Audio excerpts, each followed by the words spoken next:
things which we can do for brain development.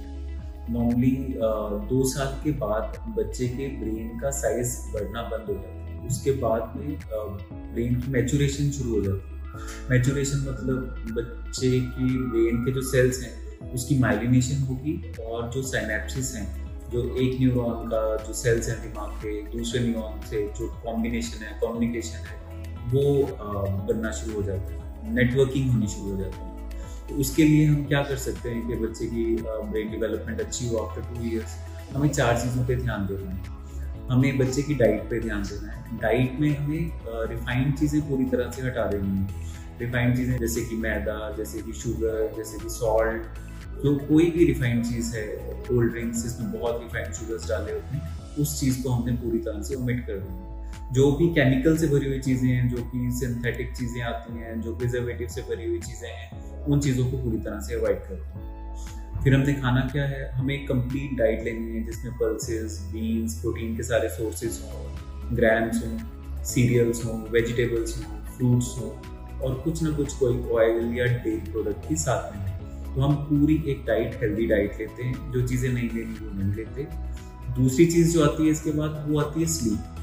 Sleep का बहुत ज़्यादा इम्पॉर्टेंट रोल है हमारे बॉडी की अच्छी फंक्शनिंग में और अच्छी डेवलपमेंट में। स्लीप कम रखते हैं या ज़्यादा ओवर स्लीप करते हैं, दोनों ही चीज़ें हमारे लिए हार्मफुल होती हैं। और स्लीप की रिक्वायरमेंट वो हर बच्चे के लिए अपनी अलग होती है, बट फिर भी 6 to 8 आवर्स बच्चे को स्लीप की रिक्वायरमेंट होती है। स्लीप के दौरान ये जो ब्रेन डेवलपमेंट है, जो साइनेप्सिस हैं, जो नेटवर्किंग है ब्रेन के सेल्स की, वो काफ़ी ज़्यादा इम्प्रूव होती है। माइलिनेशन भी अच्छे से होती है बच्चे की। स्लीप के दौरान बच्चे का जो अपना बाकी ऑर्गन्स हैं वो भी अपने आप को रिपेयर करते हैं। तो उसी तरह से ब्रेन भी अपने आप को रिपेयर करता है। जितना रिपेयर करेगा उतना ब्रेन की डेवलपमेंट अच्छी होगी। तीसरे नंबर पे आता है एक्सरसाइज। छोटे बच्चों को बहुत ज़्यादा एक्सरसाइज करने के लिए कहना नहीं पड़ता, क्योंकि बच्चे इनेट ही एक्सरसाइज करने के लिए पैदा हुए हैं। वो भागते रहते हैं, पूरे दिन एक जगह रुकते नहीं है।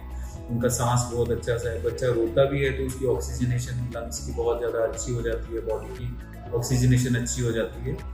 इसमें हम ये कर सकते हैं कि अगर हम उसको ऑल्टरनेटिव एक मोबाइल या कोई भी टीवी स्क्रीन या लैपटॉप का स्क्रीन दे देंगे तो फिर बच्चे की ये जो एक्सरसाइज है, जो एक्टिविटी है, वो कम हो जाती है। तो उसको हमें पूरी तरह से स्क्रीन्स को हमने अवॉइड करने की कोशिश करनी है और कुछ ऐसे कंजीनियल माहौल देना है कि हाँ, बच्चे को पार्क में ले गए। बच्चा 2 साल का भी अगर होगा तो वो पार्क में जाके बहुत खुश होगा और वो एक नेचुरल एनवायरनमेंट में बहुत अच्छे डीप ब्रीदिंग के साथ वो एक्सरसाइज करेगा, भागेगा। वो भागना खेलना ही बच्चे की एक्सरसाइज है, जो कि ब्रेन डेवलपमेंट के लिए बहुत अच्छी होती है। उसके बाद आता है कि ब्रीदिंग एक्सरसाइज है। 2 साल का बच्चा बहुत ज़्यादा ब्रीदिंग एक्सरसाइज नहीं करेगा। जो नॉर्मल भागना दौड़ना है वही उसकी ब्रीदिंग एक्सरसाइज है।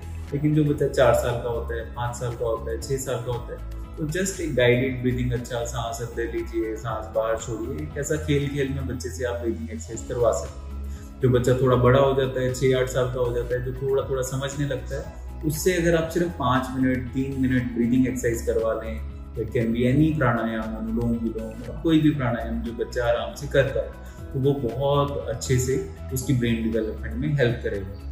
ये 4 चीज़ें अगर हम करते रहते हैं, जितने साल हम ज़्यादा करते रहेंगे, उसको इतनी स्ट्रेंथ मिलेगी कि अपनी आगे आने वाली ज़िंदगी वो अच्छे से जी पाए और उसकी ब्रेन की मैक्सिमम ग्रोथ हो पाएगी, एक्सप्रेशन हो पाएगा जितना वो अचीव कर पाएगा। Thank you.